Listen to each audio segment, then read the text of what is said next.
வேகமாய் ஒரு சில வார்த்தைகளை நாம் தியானம் செய்து நாம் ஜெபித்து கடந்து செல்லலாம். யோவானுடைய சுவிசேஷகம், ஆமென், 12வது அதிகாரம் 24, 25 நாம் வாசிக்கலாம். மெய்யாகவே மெய்யாகவே நான் உங்களுக்கு சொல்லுகிறேன், கோதுமை மணியானது நிலத்தில் விழுந்து சாகாவிட்டால் தனித்திருக்கும், செத்ததை ஆகில் மிகுந்த பலனை கொடுக்கும். தன் ஜீவனை சிநேகிக்கிறவன் அதை இழந்து போவான்.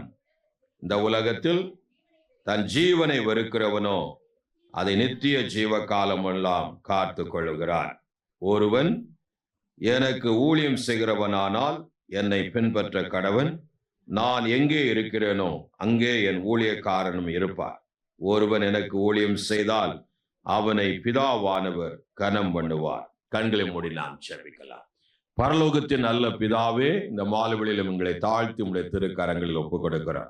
கர்த்தர் இந்த நேரத்திலும் எங்கள் நடுவிலே அப்பா எழுந்தருளி எங்கள் இருதயங்களிலே பேசி நீர் எங்களை ஆசீர்வதிக்கும்படியாய் உடைய திருக்கரங்களில் ஒப்புக் கொடுத்து ஜெபிக்கிறார். அடியேனை தாழ்த்துகிறேன், நீர்தாமே வெளிப்பட்டு பேசும். கர்த்தர் இயேசு கிறிஸ்துவின் நல்ல நாமத்தில் ஒப்புக் கொடுத்து ஜெபிக்கிறேன் நல்ல பிதாவே, ஆமென், ஆமென், ஆமென். கர்த்தராகிய இயேசு இங்கே சொல்லுகிற ஒரு நல்ல வார்த்தை நாம் இங்கே வாசிக்கிறோம். ஆண்டவர், ஆமென், மெய்யாகவே மெய்யாகவே நான் உங்களுக்கு சொல்லுகிறேன், கோதுமை மணியானது நிலத்தில் விழுந்து சாகாவிட்டால் தனித்திருக்கும், செத்ததை ஆகில் மிகுந்த பலனை கொடுக்கும்.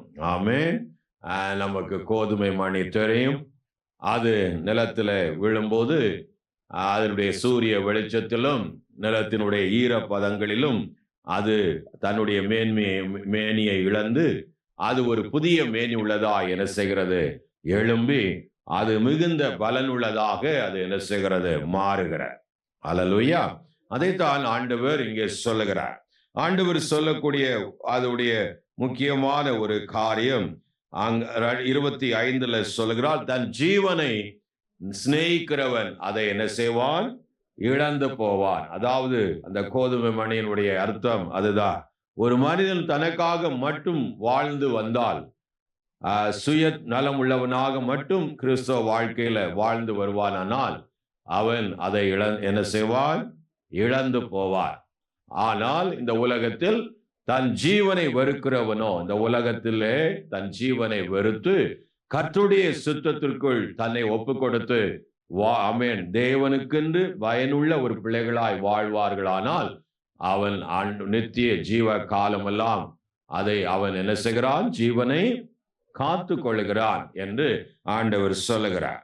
ஆமென்.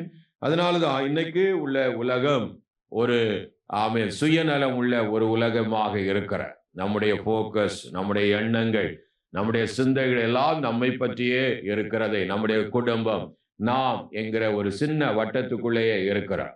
ஆனால் தேவன் ஒரு மனிதனை அழைக்கும் போது அவனை ஒரு எதிர்பார்ப்போடே கூட அழைக்கிறார். தன்னுடைய கனமான ஊழியத்துல, அந்த தேவ ராஜ்யத்துல ஒரு பகுதியிலே அவன் பயன்படுகிற ஒரு மனிதனாக இருக்க வேண்டும் என்று அவர் எதிர்பார்க்கிறார். ஏனென்றால் ஒவ்வொரு மனிதனும் பிறக்கும் போது அவனுக்குள் ஒரு எபிலிட்டியை, ஒரு டேலண்டை ஆண்டவர் வைத்திருக்கிறார். ஆமென்.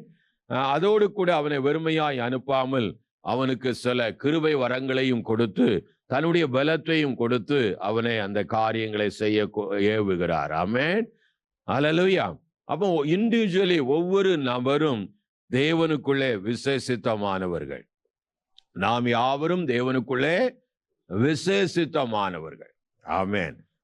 ஒவ்வொருவரும் நாம் எல்லாரும் ஒரே போல் இருப்பதில்லை. ஒவ்வொரு பேருக்குள்ளும் விசேஷித்த தன்மைகளை தேவன் என்ன செஞ்சிருக்கிறார், வைத்திருக்கிறார். அதே போலவே ஒவ்வொரு பேருக்கும் தேவனுடைய பிளானும் அவருடைய திட்டங்களும் நமக்கு இருக்கிறது. அல்லேலூயா. ஆமென். அவருடைய சித்தம் என்று சொல்லலாம். அந்த சித்தத்தை ஒரு மனிதன் தன்னுடைய வாழ்நாளிலே அறிந்து அதை செய்வதுதான் அவனுக்கு ஜீவனாய் இருக்கிறது. ஆமென். இயேசுவானவர் இந்த பூமியில வந்து ஆமென் பிதாவின் சித்தத்தை செய்து முடித்து இன்றைக்கு பிதாவின் வலது பக்கத்தில் ஓய்ந்து இருக்கிறது போல தேவ பிள்ளைகளாயிருக்கிற நாமும் அனுப்பப்பட்டு இந்த பூமியில ஒவ்வொரு பிள்ளைகளும் அனுப்பப்பட்டு இந்த உலகத்துல வந்து கர்த்தருடைய சித்தத்தை செய்யும்படியாக அனுப்பப்பட்டு இருக்கிறோம். அல்லேலூயா. வேதத்திலே அநேக பிள்ளைகள் கர்த்தருக்கென்றாக உழைத்தார்கள். ஆமென். ஊழியங்களை செய்தார்கள். ஆமென். லூக்காவின் புஸ்தகம் 8வது அதிகாரம் 3வது வசனத்துல வாசிக்கும். இயேசுடைய நாட்களிலே அநேக ஸ்திரீகள் தங்கள் வாழ்க்கையை கர்த்தருக்காய் அர்ப்பணித்து தங்கள் ஆஸ்திகளாலும் தங்களுடைய நேரங்களையும் சமயங்களை ஆண்டவர் கொடுத்து ஊழியம் செய்தார்கள்.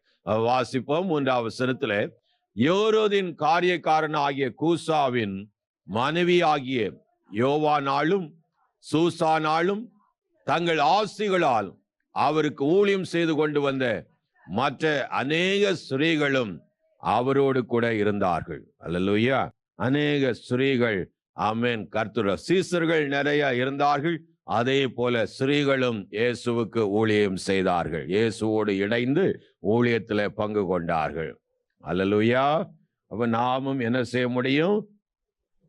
ஊழியம் செய்ய முடியும். ஏன் அப்போஸ்தலனாகிய பவுல் ரோமருடைய புஸ்தகம் 16ஆம் அதிகாரத்திலே ஒரு பெரிய பட்டியலே வைக்கிறார். அநேக ஸ்திரீகளும் அநேக புருஷர்களுமாக, ஆமென், தேவனுக்கு ஊழியம் செய்த ஒரு பெரிய பட்டியலை அங்கே 1ஆம் வசனத்தில இருந்தே சொல்லுகிறார்.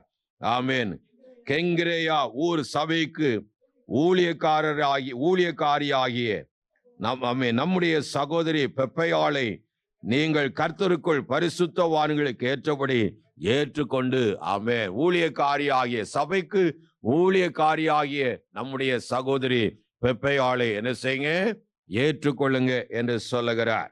ஆமென், ஆமென். அவர்களுடைய ஊழியத்தின் தன்மையை கொடுத்து சொல்றார் 4ஆம் வசனத்துல, அவர்கள் என் பிராணனுக்காக தங்கள் கழுத்தையும் கொடுத்தவர்கள். என்னுடைய பிராணனுக்காக தங்கள் கழுத்தையும், அப்படிப்பட்ட ஒரு நல்ல ஒரு தேவ பிள்ளைகளாக இருந்ததை நாம வாசிக்கிறோம். 5ஆம் வசனத்துல, ஆமென், எப்பனேத்தை வாழ்த்துங்கள், எனக்கு பிரியமான எப்பனேத்தை வாழ்த்துங்கள். 6ஆம் வசனத்துல, மரியாள் மேரியே நீங்க வாழ்த்துங்க, மிகவும் பிரயாசப்பட்ட, கர்த்தருக்குள் மிகவும் பிரயாசப்பட்ட மரியாளை வாழ்த்துங்கள் என்று ஒரு பெரிய பட்டியலை அவர் கொடுக்கிறத நாம பார்க்கிறோம். கர்த்தருக்காக ஊழியம் செய்த தேவ பிள்ளைகளுடைய பட்டியலை அவர் சொல்லுகிறதை பார்க்க முடிகிறது. அல்லேலூயா.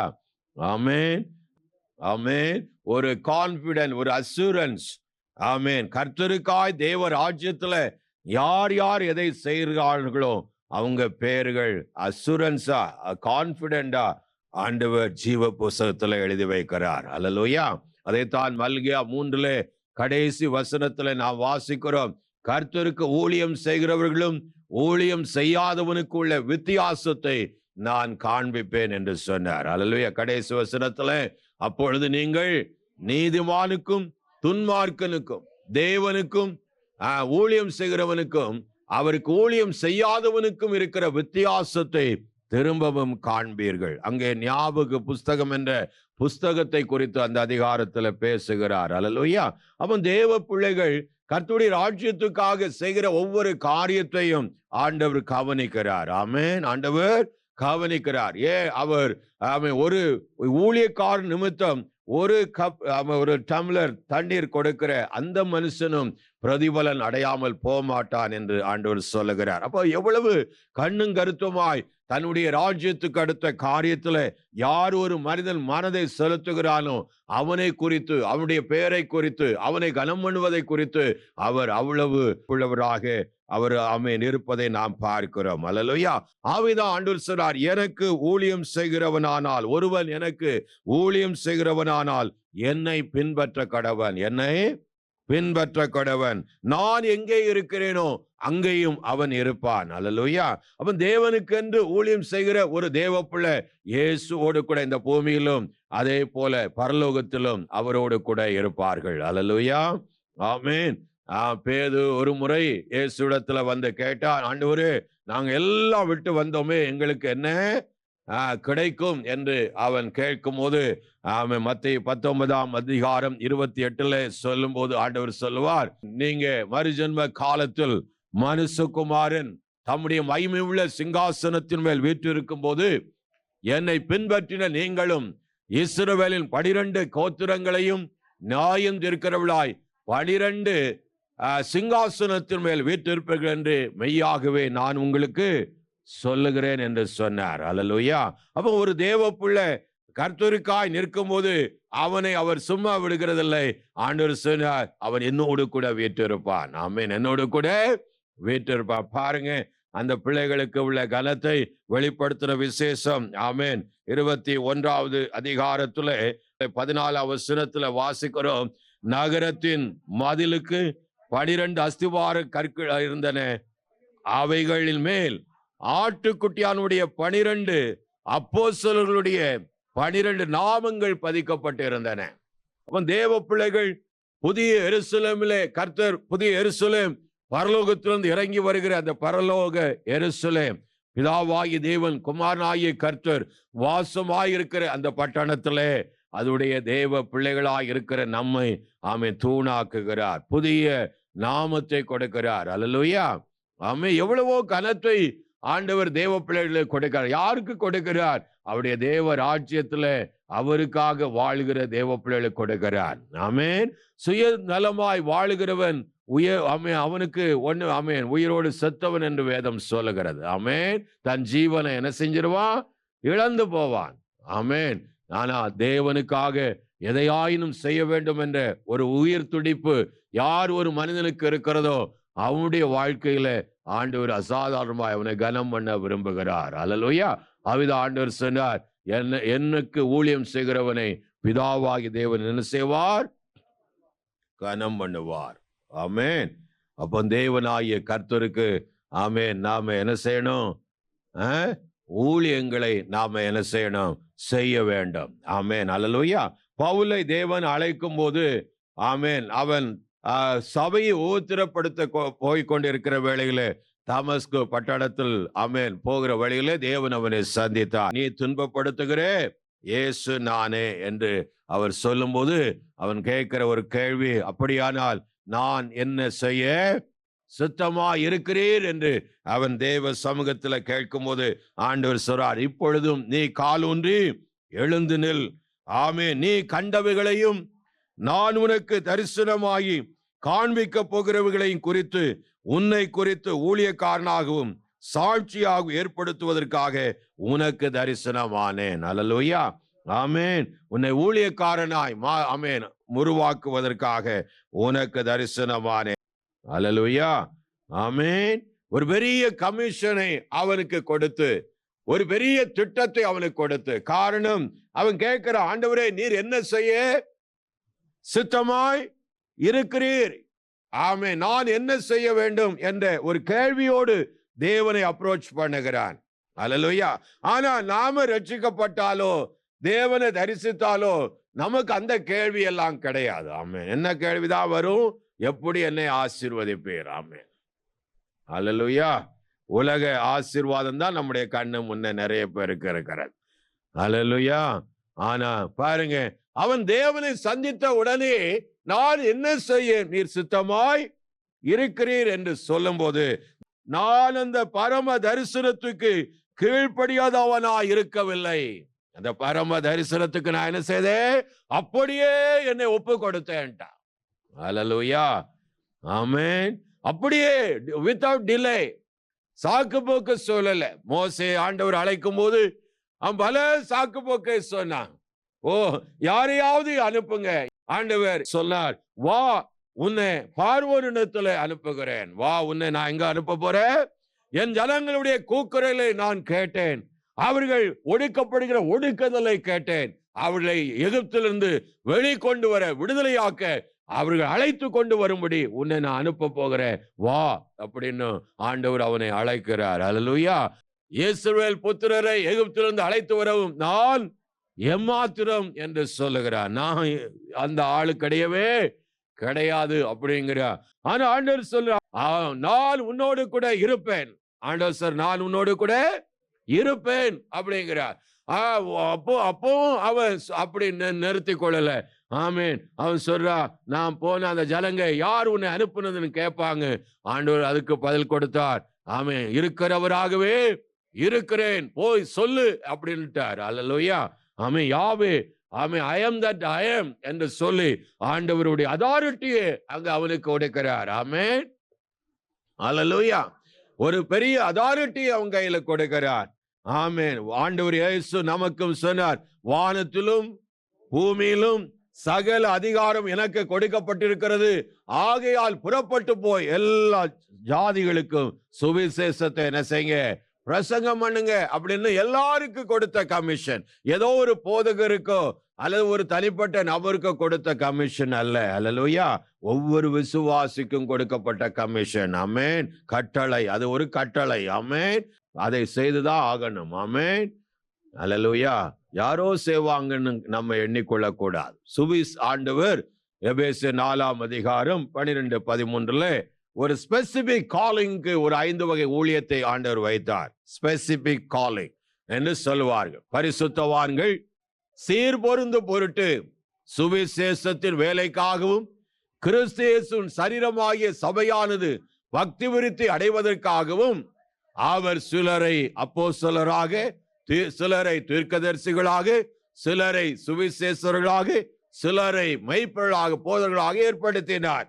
ஆனா இது ஒரு ஸ்பெசிபிக் காலிங். ஆனா எல்லா மனிதரையும் ஜெனரலா அவர் ஜெனரல் காலிங்குள்ளே அழைக்கிறார். அல்லேலூயா. எல்லா மனுஷனும் ஊழியங்களை என்ன செய்யணும், கர்த்தருக்கு செய்ய வேண்டும்.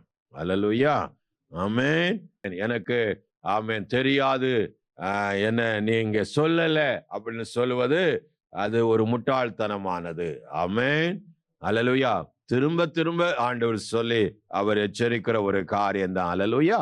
ஒரு துன்மார்க்கன் தன்னுடைய பாவத்துல மரிக்கிறது எனக்கு விருப்பம் இல்லை என்று சொன்னார். எசேக்கியேல் 18ஆவது அதிகாரத்துல ஒரு துன்மார்க்கன் பாவத்துல மரிக்கிறது எனக்கு விருப்பம். அவன் மனம் திரும்பி அவன் பாவ மன்னிப்பு ஏற்றுக்கொண்டு அவன் மனம் திரும்பது வல்லவா எனக்கு ஏற்றதா இருக்கிறது என்று ஆண்டவர் சொன்னார். அப்ப அப்படிப்பட்ட துன்மார்க்கனுக்கு அந்த எசேக்கியேலுக்கு ஆண்டவர் சொன்னார், கலக வீட்டார் கேட்டாலும் கேட்காவிட்டாலும் நீ போய் சொல்லு அப்படின்ட்டார். அவங்க கேட்டானோ கேட்கலையோ அவனுக்கு போய் சொல்லு என்று சொன்னார். அல்லேலூயா. ஆமென். இந்த மோசே ஒரு முறையில 2 முறையில அப்புறம் அற்புதங்களை செய்கிற அதிகாரத்தை அவனுக்கு கொடுக்கிறார். அல்லேலூயா. ஆமென். தம்முடைய பலனை அவனுக்கு கொடுக்கிறார். அதிசயங்களை செய்கிற அவன் வல்லமையை கொடுத்து அவனை போக சொல்லுகிறார். அப்படி சொல்றான், எனக்கு பேச அறியேன், ஐ எம் நாட் எலாக்குவன்ட். ஆமென். என்னால என்ன செய்ய முடியாது, பேச தெரியாது அப்படிங்கிற. அப்ப ஆண்டவர் சொல்றார், நான் உன்னுடைய வாயா இருப்பேன், நான் உனக்கு வாயா இருப்பேன், நீ பேசு, உன் வாயில என் வார்த்தையை என்ன செய்வேன், போடுவேன் அப்படிங்கிறார். ஆனாலும் அப்படி அவருக்கே கோபம் வந்துருச்சு. அவருக்கு என்ன வந்துருச்சு? ஆமென். 14ஆம் அதிகாரம் வரைக்கும் நீ வாசிங்கன்னா அப்படி போயிட்டே இருக்கும். அல்லேலூயா. ஆனா அவன் பாருங்க, ஆனா ஒப்புக்கொண்டு அவன் கடந்து போனான். ஆமென். வேதம் அவனை குறித்து சொல்லுகிறது, அவன் என் வீட்டுக்கு எங்கும் எப்படி இருந்தா, உண்மை உள்ளவனா இருந்தான். தன்னுடைய ஊழியத்துல கொடுத்த பொறுப்புல அவன் உண்மை உள்ளவனா இருந்தான். அல்லேலூயா. ஆமென், அல்லேலூயா. பரலோகத்தின் தேவன் இயேசுவானவர் அந்த மருவ மலையில மத்தேயு 17ஆம் அதிகாரத்துல தன்னுடைய தெய்வத்துவத்தை வெளிப்படுத்தி தன்னுடைய மகிமையை அவர்களுக்கு அந்த சீசர்களை காண்பிக்கும் பொருட்டு அவர் வெளிப்படுத்தப்படும் போது மோசேயும் எலியாவும் அதே மகிமையோடு கூட இயேசுவோடு நின்றார்கள். அல்லேலூயா. ஆமென். அவ்வளவு கனத்தையும் மகிமையும் பெற்றவன் நம்முடைய மோசே. ஆமென், ஆமென். அந்த சரீரத்தை அவன் மரித்த போது யாரையும் அடக்கம் பண்ண விடாம அவரே அவனை என்ன செய்தாரு, அடக்கம் பண்ணினார் என்று வேதம் சொல்லுகிறது. அல்லேலூயா. அவ்வளவு கனம் பெற்ற ஒரு மோசே. அதுதான் வேதம் சொல்லுது, ஒருவன் எனக்கு ஊழியம் செய்தால் பிதாவானவர் என்ன செய்வார், கனம் பண்ணுவார். நாம பேச தெரியாது, நான் வெட்கப்படுறேன், எப்படி சொல்லணும் தெரியாது சுவிசேஷம் அப்படின்னு சொல்றீங்களா? அவரே சொல்றார், நான் உனக்கு வாயா இருப்பேன், வாயில என்ன பேசணும்னு நானே வந்து பேசுவேன் அப்படிங்கிறார். அல்லேலூயா. உன் வாயை மட்டும் எனக்கு என்ன செய்ய, கொஞ்சம் கொடு, அவ்வளவுதான், விட்டு கொடு, நான் பேசுவேன் அப்படிங்கிறார். அல்லேலூயா. ஆமென். எரேமியாவிலையும் ஆண்டவர் வந்து கொடுத்தார். எரேமியா 1ஆம் அதிகாரம் 5ஆம் வசனத்துல ஆமென், எரேமியாவிடத்துல ஆண்டவர் சொல்லுகிறார், நீ கற்பத்திலே உருவாகும் முன்னே நான் உன்னை அறிந்தேன், நீ கற்பத்திலிருந்து வெளிப்படும் முன்னே நான் உன்னை பரிசுத்தம் பண்ணி உன்னை ஜாதிகளுக்கு எதாய் மாற்றினேன், தீர்க்கதரிசியாய் கட்டளையிட்டேன் என்று சொன்ன. அப்ப அவன் சொல்றான், ஆண்டவரே எனக்கு என்ன செய்யாது, பேச அறியேன், சிறு பிள்ளையாயிருக்கிறேன் என்றான். அப்ப ஆண்டவர் சொன்னார், ஆமென், நான் சிறு பிள்ளை என்று சொல்லாதே, நான் உன்னை அனுப்புற எல்லா இடத்திலும் நீ போய் உனக்கு கட்டளிடவெல்லாம் பேசுவாயாக என்று சொல்லிட்டு அவர் சொல்றார், என் வாயை தொட்டு இதோ என் வார்த்தைகளை உன் வாயிலே வைக்கிறேன் என்றார். அல்லேலூயா. இப்ப கர்த்தர், ஆமென், நம்முடைய வாயை தொட்டு என்ன செய்கிறார்? அவருடைய வார்த்தையை நம்முடைய வாயில வைக்கிறார். நீ பேச வேண்டியவைகளை, ஒரு ஆத்துமாவை சந்திக்கும் போது அந்த ஆவி அறிந்திருக்கிற தேவன், இருதயங்களை எல்லாம் அறிந்திருக்கிற தேவன் உன் வாயிலே தக்க வேர்ட என்ன செய்வார்? கொடுப்பார். ஆமென். நாம ஜஸ்ட் சுவிசேஷ சொல்ல ரெடியானா போதும். நாம வில்லிங்கா அவைலபிளா இருந்தா கர்த்தர் நம்மை பயன்படுத்த முடியும். நீங்க அவைலபிளா இல்லைன்னா அவர் பயன்படுத்தவே இது கம்பல்ஷன் இல்லை, போர்ஸ் பண்ணி கர்த்தர் ஒரு காரியத்தை செய்ய மாட்டார். அல்லேலூயா. தன்னுடைய விருப்பத்தை சொல்லுகிறார். ஆனா நீ ஃப்ரீ வில்லிங்கா ஆண்டவர்ட்ட வந்தீங்கன்னா உங்களை அவர் பயன்படுத்துவார். அல்லேலூயா. ஆமென். அதுதான் பவுல் கிளியரா அவருடைய சித்தத்தை அறிகிறது எப்படி என்று சொல்லிக் கொடுக்கிறார். ரோமர் 12ஆம் அதிகாரம், ஆமென், 1-2 வசனத்துல அவருடைய சித்தத்தை அறிவது எப்படி அப்படின்னு சொல்லிக் கொடுக்கிறார். வாசிங்க. அப்படி இருக்க சகோதரரே, உங்கள் சரீரங்களை பரிசுத்தமும் தேவனுக்கு பிரியமான ஜீவ பலியாய் ஒப்புக் கொடுக்க வேண்டும் என்று தேவனுடைய இரக்கங்களை முன்னிட்டு உங்களை வேண்டிக் கொள்கிறேன். இதுவே நீங்கள் செய்யத்தக்க புத்தி உள்ள ஆராதனை என்று சொல்லிட்டு சொல்றார். இந்த பிரபஞ்சத்துக்கு ஒத்த வேஷத்தை தெரியாமல், அதாவது இந்த உலகபூர்வமான ஒரு வாழ்க்கையை நீ வாழாமல், தேவனுடைய நன்மையும் பிரியமும் பரிபூர்ண சித்தம் இன்னதென்று பகுத்தறியத்தக்கதாக உங்கள் மனம் புதிதாகிறதுனால என்ன செய்யுங்க? மறுரூபமாகுங்கள். அல்லேலூயா. தேவ சித்தத்தை அறிகிறது உங்க கையில இருக்கிறது. எனக்கு தெரியாது என்று சொல்வதற்கு ஒன்றுமில்லை. ஆமென்.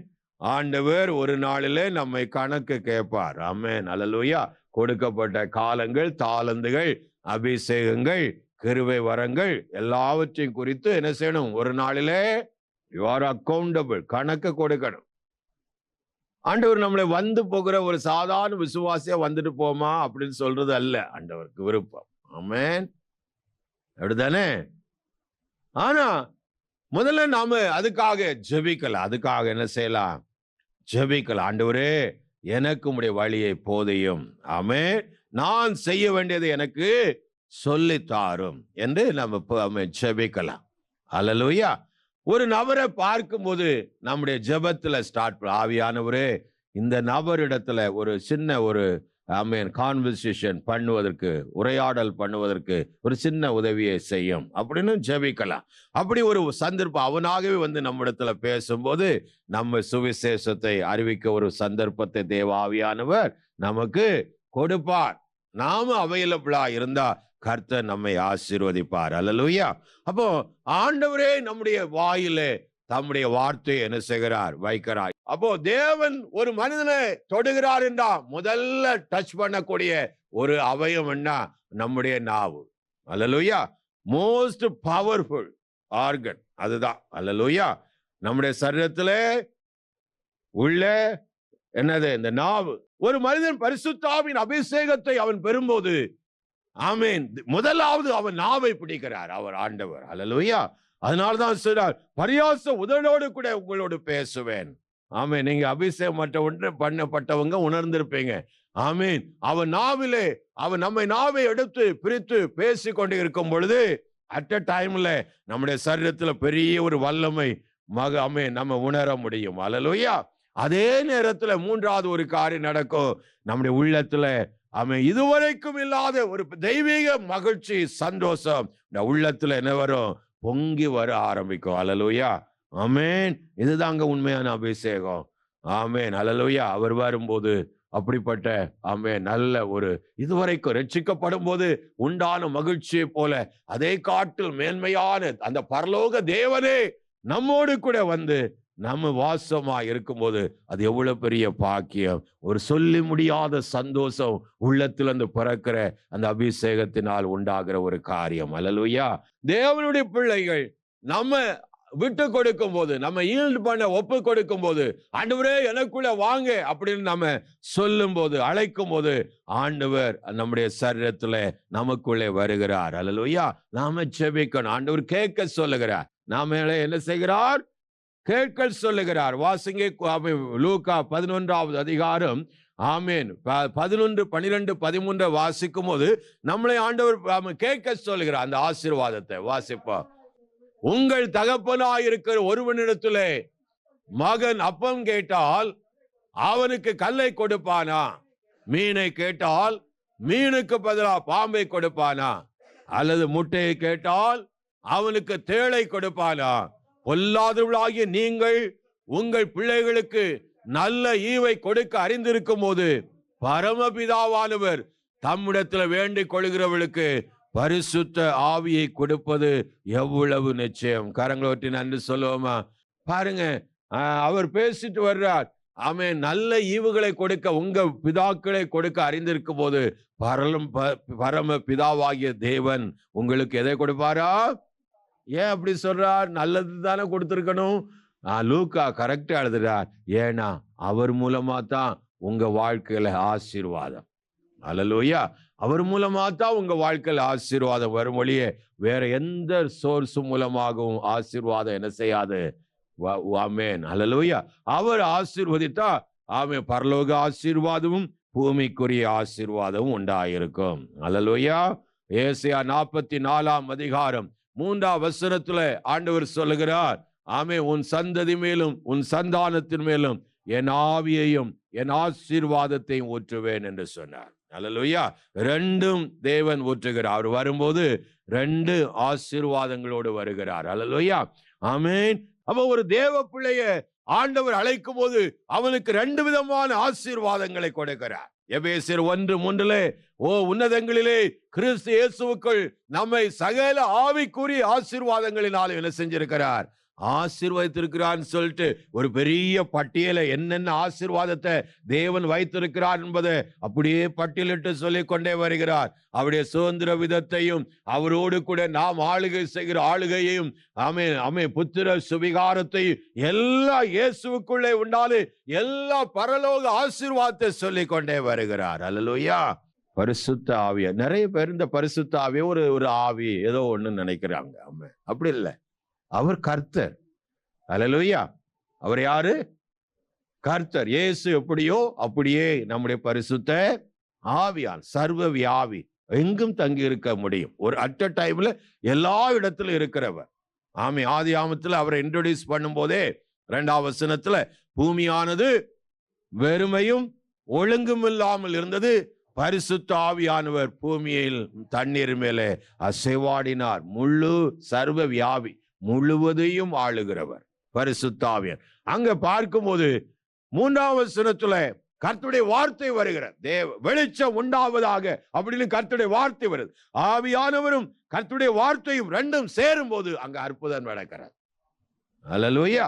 உங்க வாழ்க்கையில அற்புதம் நடக்கணும்னா இந்த ஆவியானவரும் கர்த்தருடைய வார்த்தை என்பது கர்த்தராகிய இயேசு, இந்த 2ம் சேரும் போது அங்கே அற்புதம் உண்டாகிறது. அல்லேலூயா. அதிசயம் நடக்கிறது. ஆமென். அல்லேலூயா.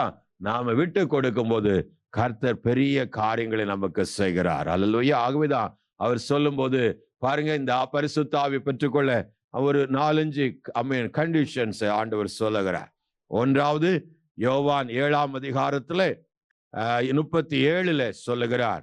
அவன் என்னிடத்துல வந்து, யார்கிட்ட வரணும்? தாகம் தீரணும்னா வந்து, ஒருவன் தாகமாயிருந்தால், நான் இப்போ ஆல்ரெடி ஃபில்டு, அதாவது திருப்தியா வாழ்றேன், என் கிறிஸ்தவ வாழ்க்கை எனக்கு போதும், இவ்வளவு போதும்னா அங்க அவன் பெற்றுக்கொள்ளக்கு வழியே, அதாவது நான் போதும், இதே வாழ்க்கை போதும் இப்படி இருக்கிற ஒரு மனிதன்கிட்ட ஆண்டவர் அவனை நிரப்ப மாட்டார். அவனுக்கு ஏற்கனவே அவன் சாட்டிஸ்ஃபைடா இருக்கிறான்.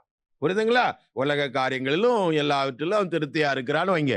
ஆனா யார் யாருக்கு ஆண்டவரே நானும் கர்த்தருடைய திட்டத்தில் இணைந்து நானும் தேவ ராஜ்யத்தில் பங்குள்ளவனாக மாற வேண்டும், என் ஆண்டவருடைய இருதய துடிப்பை அறிந்து உணர்ந்து நானும் ஒரு செயல்படுகிற இயேசுவோடு இணைந்து செய்கிற ஒரு சேவகனாக நான் உருவாக்கப்பட வேண்டும் என்று யாருக்குடைய உள்ளம் ஒரு துடிப்பும் ஏக்கம் உள்ளதாய் தாகம் உள்ளதாய் எனக்கும் அப்படிப்பட்ட ஆவியானவர் வேண்டும் என்று விரும்பி கேட்கிறானோ அவனுக்கு ஆண்டவர் கொடுக்கிறார். எல்லாருக்கும் இல்லை. அல்லேலூயா. அதான் ஆண்டு சொல்ற தாகம் உள்ளவன். திரும்பி திரும்பி வார்த்தை சொல்லுகிறது, தாகம் உள்ளவன் என்னிடத்துல வரக்கடவன். அல்லேலூயா. ஆமென். வேதத்தை முடிக்கும் போதும் அங்கு ஆண்டவர் சொல்லுகிறார், தாகமாய் இருக்கிறவன் வரக்கடவன், விருப்பம் உள்ளவன் ஜீவ தண்ணீரை இலவசமாய் வாங்கி கொள்ள கடவன் என்று அந்த வேத புத்தகத்தை முடிக்கிறார். அல்லேலூயா. இந்த பூமியிலே இயேசு ஊழியத்தை பரிசுத்த ஆவியை கொண்டு தொடங்கினார். மத்தேயு ஆமென் 3ஆம் அதிகாரத்திலே அவர் ஞானஸ்நானம் பெற்று கரையேறும் பொழுது பரிசுத்த ஆவியான பிராவை போல அவர் மேலே வந்து அமர்ந்திருந்தார். அல்லேலூயா. முடிக்கும் போது அப்போஸ்தலர் 1ஆம் அதிகாரம் 1-2 வசனத்தை வாசிக்கும் போது ஆமென் அவர் பரலோகத்துக்கு எடுத்துக் கொள்ளப்படும் போது பரிசுத்த ஆவியினாலே சீசர்களுக்கு கட்டளையிட்டார். அல்லேலூயா. யாருனாலே கட்டளையிட்டார்? பரிசுத்த ஆவியினாலே கட்டளையிட்ட பின்பு அப்படின்னு சொல்லப்பட்டிருக்கு. அப்படின்னா அவர் ஊழியம் செய்ததெல்லாம் தன்னுடைய அவர் தெய்வமாயிருந்தும் தெய்வத்துவமாயிருந்தாலும் தன்னுடைய தெய்வத்துவத்தையோ தன்னுடைய அதிகாரத்தையோ அவர் பயன்படுத்தாம பரிசுத்த ஆவியை சார்ந்தே அவர் ஊழியத்தை நிறைவேற்றி முடித்தார். அல்லேலூயா. ஆகவே பிரியமான பிள்ளையே, கர்த்தர் ஒரு பிள்ளைகளையும் வெறுமையா என்ன செய்வதில்லை, அனுப்புவதில்லை. அல்லேலூயா. அதான் அவர் சொல்ற, நான் உன்னோடு இருப்பேன், நான் உனக்கு வாயா இருப்பேன். ஆமேன் என்று சொன்னவர். அப்போ தாகத்தோடு ஆண்டவர்கிட்ட வரணும். ஆமேன். பேதுரு ஒரு கண்டிஷனை சொல்லுகிறார். அப்போஸ்தலர் 2:38 சொல்லுகிறார், அவன் மனம் திரும்பி பாவ மன்னிப்புக்கு ஞானஸ்தானம் விடுங்கள், அப்பொழுது இந்த பரிசுத்த ஆவியை என்ன செய்வீங்க, உண்மையான மனம் திரும்புதலை அவன் பெற்றிருக்க வேண்டும். கர்த்தரிடத்துல வந்து மனங்கசந்து தன் பாவத்தை அறிக்கையிட்டு பாவ மன்னிப்பு நிச்சயத்தை பெற்றிருக்கிறவனாக இருக்கும் பொழுது அவன் நிச்சயமாய் உண்மையாய் மனம் திரும்புவன் ஞானஸ்தானம் எடுப்பான். ஆமென். அப்படி ஞானஸ்தானம் எடுக்கிறவனை பரிசுத்த ஆவியினாலே ஆண்டவர் என்ன செய்கிறார், அபிஷேகம் பண்ணுகிறார். அல்லேலூயா. ஆமென். அப்போ மனம் திரும்புதல், பாவ மன்னிப்புக்கென்று ஞானஸ்தானம் எடுக்கிறதல், இயேசுடத்தில் தாகமா இருக்கிறவன் யார்கிட்ட வரணும், இயேசுட்ட வரணும். ஆமென். வந்து பானம் பண்ண வேண்டும். வந்து என்ன செய்யணும், அங்க வந்துட்டு ஆண்டவரே உமக்கு சித்தமான நிரப்புன்னு சொன்னா அவன் நிரப்ப முடியும், தேவையில்லாம ஒரு வேலை. ஆமென். நம்மளே ஈல்டு பண்ணணும். ஆமென். அல்லேலூயா. நான் என் சரீரத்தை கொடுக்கிறப்பா, என் சரீரத்துல ஆலயமாய் நீர் வந்து வாசம் செய்யும் என்று நம்மளை விட்டு கொடுக்க வேண்டாம். அதான் பருகுதல். அல்லேலூயா. ட்ரிங் அப்படின்னு சொல்லுகிறார். ஆமென். அல்லேலூயா. அப்படி சொல்லி ஆண்டவரை நோக்கி பார்க்கும்போது ஆண்டவர் நம்மை அபிஷேகத்தாலே நிரப்புகிறார். எல்லாரும் எழுந்திருப்போமா? இந்த ஆண்டவரை எனக்கும் வேணும். ஆண்டவர் லூக்காவிலே அவன் 10வது அதிகாரத்துல 2 பேராய் அனுப்பினார். 70 பேரை தெரிந்தெடுத்து ஆமென் அவர்களுக்கு 2 பேராய் அனுப்பி சொன்னான், போகிற இடத்துல பிசாசுகளை துரத்துங்கள், வியாதியஸ்தர்களை சுகமாக்குங்கள் என்று சொல்லி அனுப்பினார்.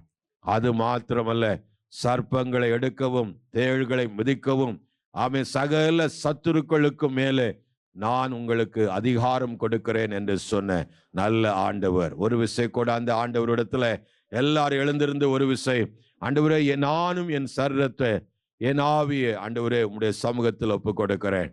ஆமென். என்னிலும் வந்து வாசம் செய்யும் ஆண்டவரே என்று சொல்லி எல்லாரும் வாய்களை திறந்து ஒரு சின்ன ஜெபத்தை ஆண்டவரிடத்துல ஏறெடுப்போமா? ஆண்டவரே தகப்ப, நானும் இந்த தேவ ராஜ்யத்துல ஒரு பவுலை போல, ஒரு மோசேயை போல, ஒரு கிதியோனை போல, ஒரு எரேமியாவை போல ஆண்டவரே நானும் பயனுள்ள ஒரு பாத்திரமாய் மாற வேண்டும். என்னுடைய பேரும் அந்த ஜீவ புஸ்தகத்துல எழுதப்பட்ட ஒரு கன்ஃபர்மேஷனை எனக்கு தர வேண்டும். ஒரு சில ஆத்மாவுக்கு ஆயினும் ஆண்டவரே அப்பா சத்தியத்தை சொல்ல ஆண்டவரே எனக்கு உதவி செய்யும் என்று எல்லாரும் அல்லேலூயா தேவ சமூகத்துல நாம் செபிப்போம். ஆமென். பரலோகத்தின் நல்ல பிதாவே, இந்த மாலைவெளியிலும் எங்களை தாழ்த்தி உம்முடைய கரங்களில் ஒப்பு கொடுக்கிறவப்பா, ஆண்டவரே, உம்முடைய இதய துடிப்பு எல்லா மனுஷனுக்காகவும் நான் மரித்தேனே, எல்லா மனுஷனும் சத்தியத்தை அறிகிற அறிவு அடைந்து நித்தியத்துக்குள்ளே வர வேண்டும் என்று விரும்பி அழைக்கிற தேவன், எல்லா மனுஷன் ரட்சிக்கப்பட வேண்டும் என்பது தேவ சித்தமாயிருக்கிறது என்றும் அப்பா வேதம் சொல்லுகிறதே. அதற்கான பிரயாசங்களையும் அதற்கான ஜெபங்களையும் நீர் எங்களுக்கு தந்து எப்படியாயினும் ஒரு சிலரை ஆதாயப்படுத்தி தேவராஜ்யத்துக்கு அழைத்து சொல்லத்தக்கதாக வெறுங்கையோடு வந்து நிற்காமல், ஆண்டவரே தகப்பனே, அநேகருக்கு அப்பா ஆறுதலாக நாங்கள் மாற ஒரு பிரயோஜனமுள்ள ஒரு பாத்திரமாய் எங்களையும் அணைந்து உடைய ஆவியை எங்களுக்கு தந்து நாங்களும் கிரியை செய்கிற பிள்ளைகளாக ஆசீர்வதிங்க தகப்பனே. உன் சந்ததி மேலும் உன் சந்தானத்தின் மேல் நாவியையும் ஆசீர்வாதத்தை ஊற்றுவேன் சொன்ன கர்த்தர் உடைய பிள்ளைகளுக்கு அவிதமான சந்ததிகள் மேலும் உடைய ஆசீர்வாதத்தை கட்டளிடத்தக்கதாக உடைய பிள்ளைகள் தங்களை அர்ப்பணித்து கர்த்தருக்காய் வாழ உதவி செய்யும், பலப்படுத்தும். இயேசு கிறிஸ்துவின் நல்ல நாமத்திலேயே ஒப்பு கொடுத்து ஜெபிக்கிறேன், ஆசீர்வதிக்கிறேன் எங்க நல்ல பிதாவே, ஆமென்.